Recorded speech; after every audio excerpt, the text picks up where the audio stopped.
हरे कृष्णा। तो भगवान शिव ने अपने पुत्र गणेश का सर क्यों काटा है, भारत में बहुत बड़ा एक कॉमन सा क्वेश्चन है। और कुछ समय पहले हम लोगों ने आप लोगों को बताया था कि जो है ये बहुत बड़ा एक विषय इशू है। बहुत सारे लोगों ने पूछा था, कुछ समय पहले मैंने कुछ क्वेश्चन बताए थे, आप लोगों को याद होगा। कि भाई जो रामचंद्र जी क्यों नहीं है, ये साइंटिस्ट जो है सब लोग पैसे के पीछे पड़े हुए हैं, तो फिर धन धन बड़ा है। और जो है मतलब इसमें ये भी क्वेश्चन था कि गणेश जब अपने पुत्र को नहीं पहचान पाया, आप लोगों को याद है किसी का, यस और नो? मैंने बताए थे कुछ समय पहले। तो वो कैसे भगवान है, शिव है, इस तरह से रामचंद्र जी अपनी पत्नी को नहीं ढूंढ पाए। तो ये ऐसे कुछ नास्तिक क्वेश्चन होता है। और कभी कभी बेचारे जो सनातन धर्म को मानने वाले लोग हैं, उनकी मिस्टेक ये है कि उनको शास्त्र पढ़ना चाहिए, अपने धर्म का ज्ञान होना चाहिए। चलिए खैर, हम ये बहुत ही नॉलेजेबल क्लास है आज। तो भगवान शिव ने जो अपने पुत्र गणेश का जो सर काटा, उसके पीछे तीन रीजन थे, तीन घटनाएं हुई थी। क्यों हुई थी? पहली घटना तो ये थी कि एक बार जो है सूर्य देव और शिव जी का झगड़ा हुआ आपस में। जो झगड़ा हुआ सूर्य देव और शिव जी का, तो इतना झगड़ा बढ़ा कि शिव ने जो है क्रोधित होकर के अपने त्रिशूल से सूर्य देव का सर काट दिया, सूर्य का। अब क्योंकि सूर्य किसका पुत्र है? सूर्य पुत्र है कश्यप ऋषि का। अब कश्यप ऋषि ने देखा मेरे बेटे का वध कर दिया है शिव ने, तो बहुत क्रोधित हुए, पूरे क्रोध में आ गए, तुमने मेरे बेटे का सर काटा है, मैं ये करूंगा करूंगा, और जाओ मैं तुम्हें श्राप देता हूँ, जैसे आज तुमने मेरे बेटे का सर काटा है, तुम अपने बेटे का भी सर ऐसे ही काटना, तो तुम्हें शांति मिलेगी।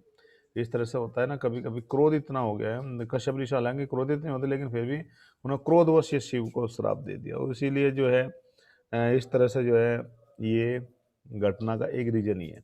सेकंड रीजन ये है कि एक बार दुर्वासा जी भगवान श्री हरि के धाम से जो चल के आता है, जब हमें थोड़ी सी आवाज़ खराब है, डोंट माइंड, क्योंकि हम थोड़ा आजकल रियाज कर रहे हैं हारमोनियम सुर वगैरह का, थोड़ा सा गाना भी सीख रहे हैं साथ साथ, तो डोंट माइंड। तो जो है उन्होंने दुर्वासा जी जो आए, दुर्वासा जी भगवान श्री हरि के धाम से आए, उनके हाथ में एक माला थी, भगवान ने दी जब दर्शन किए।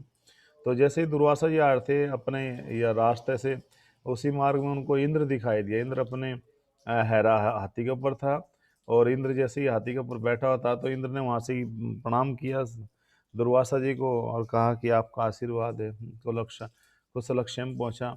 और साथ ही उनकी जो पत्नी है, सची जो पत्नी है इंद्र की, उनके साथ में वो जो है मतलब बहुत ही प्रेम आलाप में लगे हुए थे, मतलब वो पूरे तरह से दोनों निगुण थे। और जैसे कि उन्होंने प्रणाम तो जरूर किया, दुर्वासा जी को प्रणाम कर लिया, सब कुछ कर लिया, लेकिन दुर्वासा जी ने जो खुश होकर के जो माला दी वो याद नहीं रही। दुर्वासा जी ने कहा कि ये माला भगवान श्री हरि की है, विष्णु के धाम से मिलाया हूँ, इस माला को तुम पहन लेना। अब ये बात सुनकर के इंद्र ने कहा, हाँ मैं बिल्कुल बिल्कुल गुरुदेव, मैं इस माला को पहन लूंगा। लेकिन प्रेमालाप में जो व्यक्ति पागल हो जाता है, स्त्री के अट्रैक्शन उसके माइंड में घुसा हुआ, मतलब सब पूरी तरह से वो निमग्न था। इंद्र की स्थिति आप जानते हो मेरे से बेटर।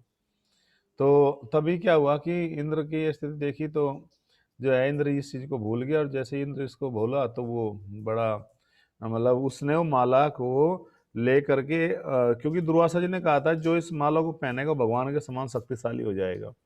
और माला पहनने से विजय होती है। माला पहनने का सबसे बड़ा एक लाभ ये है कि जिस किसी को विजय चाहिए, उसको भगवान श्री हरि का माला जरूर पहननी चाहिए।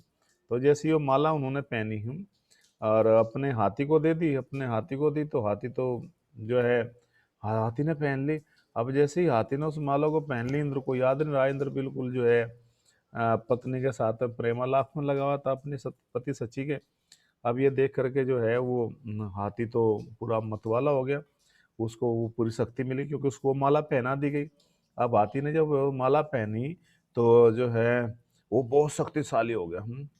अब आपको पर्सनली मुझसे ये करना चाहिए, मैं लॉजिकली पूछता हूँ कि प्रभु जी, जब जब हाथी इतना शक्तिशाली हो गया, जो है वो भगवान के समान हो गया, तो फिर ऐसा क्यों है कि जो है फिर उसी हाथी को के समेत जो है वृत्तासुर ने क्यों निगल लिया था? छठे स्कंद में जो कथा मिलती है, जो चित्रकेतु अगले जन्म में असुर बना था, माता पार्वती के श्राप से जब वो घटना बताई थी हमने, तो वो क्यों क्यों उसने हाथी के समेत, इरावत के समेत जो है निगल लिया था इंद्र को? किसी के पास आंसर है? नहीं आंसर है? चलिए हम बताते हैं क्यों। क्योंकि एक्चुअली ये वो हाथी नहीं है। वो हाथी जैसे ही उसने वो कृपा मिली वो भगवान की, वो क्योंकि वचन थे, वो शक्तिशाली होगा और इतना बलशाली होगा, वो इंद्र को छोड़ करके जंगलों में चलेगा। ये जो ऐरावत है तो बाद में जब देवासुर संग्राम हुआ था, देवता असुरों का होता, तो समुद्र मंथन से आया था, याद करो। ऐरावत तब निकला था, है वो सौरभीर ने रत्न निकले थे ऐरावत को, इंद्र ने अपने हाथी बना दिया। जो वो जंगल में हाथी गया, अब वो इतना बलशाली हो गया कि देखो जहां पर भी जाता वहीं पर पूरा तोड़ फोड़ करता, पूरा जो है चारों तरफ तहस नहस कर दिया उस हाथी ने, और पूरे जंगलों को उजाड़ता चल जाता। बताते हैं कि जिस रास्ते से निकल जाता था उधर हाईवे बन जाता था, अर्थात पूरी तरह से जो है पूरा वो हाथी इतना मतवाला था कि उसने पूरा जंगलों में जो है तहस नहस कर दिया, सब कुछ नष्ट कर दिया। इस तरह से वो उस पूरे जंगलों में उत्पात मचाता रहा। और एक ऐसा समय आया कि उस हाथी ने जो है क्या हुआ, अपने प्राण त्याग दिए। अर्थात तो समय आता है हर किसी का, वो हाथी भी बूढ़ा हुआ, इस तरह से शक्तिशाली था, सब कुछ किया, तो इस तरह से वो भी एक मतलब इस तरह से उसने अपने प्राण त्याग दिए। अब जब अगला जन्म जब हुआ उस हाथी का, तो उसको अगला जन्म भी एक हथनी के रूप में, हथनी के ही गर्भ से हुआ, अर्थात हाथी की योनि में आना पड़ा। अब जब हाथी की योनि में उसको आना पड़ा उसको, तो लेकिन बल तो वो रहा है, क्योंकि कृपा थी भगवान की, बल तो पूरा बल सा है। तो वो इतना उत्पात मचाता था, इतना उत्पात मचाता था कि उसकी जो माँ थी वो बहुत नाराज थी, बहुत गुस्से में थी। मतलब जो जिस हथनी से उसका जन्म हुआ था, कि भाई ये इतना उत्पात मचा रहा है, इस तरह से वो बड़ी दुखी, बड़े परेशान थे उसकी माँ कि इसका क्या किया जाए। तो वो उससे जो है नाराज होकर के उसकी तरफ देखना नहीं चाहती थी कि ये इतना दंड है, इतना जो है सभी जानवरों को मार देता है, सभी पेड़ों को उखाड़ देता, पूरे जंगल को नष्ट कर दिया इसने, और लेकिन ये किसी के बस में, इतना इतना जोश उसमें था, इतना बल था। तो वो उससे मुंह फिरा करके लेटी थी कि मैं तुम्हारी तरफ देखूंगी नहीं है, तुम जाओ एक तरफ मेरे से, चाहे तुम मर जाओ। ऐसे क्रोध में थी, ऐसे गुस्से में थी वो। तो तभी क्या हुआ, एक ये सेकंड घटना, अब थर्ड घटना में चलते हैं। आप कहोगे प्रभु जी कहाँ से इतनी डिटेल में?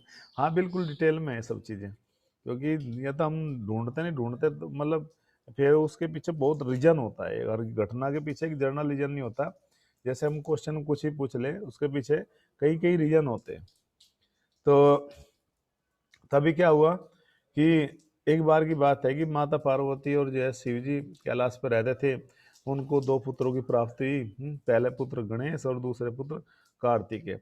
तो जो गणेश था वो बहुत ही बुद्धिमान तो ही, और साथ ही साथ पूरा मातृ भक्त है, माता का बड़ा भक्त है, अपनी पार्वती की बात, माता की बात को कभी भी नहीं टालता। तो एक बार क्या हुआ, माता पार्वती को स्नान करने जाना था, और उन्होंने कहा कि गणेश तुम एक काम करो, तुम यहीं पर बैठ जाओ, और किसी को अंदर मत आने देना। अब देखो, मतलब डोंट माइंड, माताओं की बुद्धि माताओं जैसी होती है, मतलब कि अब उनको स्नान करने में कितना टाइम लगता है, 1 घंटा 2 घंटा, चलो 4 दिन मान लो, 8 दिन मान लो, बताओ 6 महीने बीत गए। अब भोले नाराज जी वहाँ प्रतीक्षा कर रहे कि देवी पार्वती कहाँ गई, क्यों, उनको कुछ बात करनी थी, और तो उन्होंने अपने गणों को भेजा। वे गण कहते हैं भाई हमें तो माता पार्वती से मिलना, बोला अंदर नहीं जा सकते, माता पार्वती के तो आज्ञा है। भैया अगर उनको स्नान करना था तो उन्होंने उस समय बता देना चाहिए था, लेकिन वे नहीं बता पाई, भूल गई, और अपना भजन में सब चारों कार्यों में उस गुफा के अंदर ही रह करके वो अपना तपस्या भजन करती रही। ये बोल गई कि मैंने गणेश को ये बोला है कि भैया तुम जो हो, जैसे ही कुछ मतलब कोई आए तो मुझे संदेश देना। अब ये बात जो है गणेश जी के भी दिमाग में से निकल गई। अब जब दिमाग में निकली तो वो जो भी आता उनके साथ में लड़ता, मारता, पीटता, कोई जबरदस्ती करता।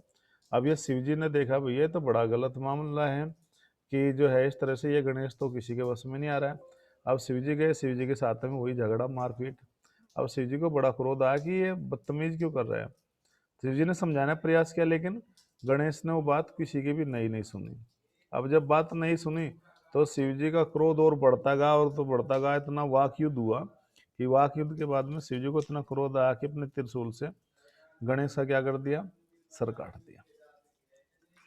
अब जिन्होंने शुरू से कहानी सुनी उनको तो कुछ समझ में आ गया होगा, क्योंकि वो जैसे सर काटा तो देवी पार्वती ने किन, जैसे गणेश ने कहा माँ माँ, और वो अपनी तपस्या से बाहर निकल के आई, देखा कि मेरे पुत्र गणेश का तो सर काट दिया, वध कर दिया, यार किसी ने, मेरे खुद के पति ने कर दिया है।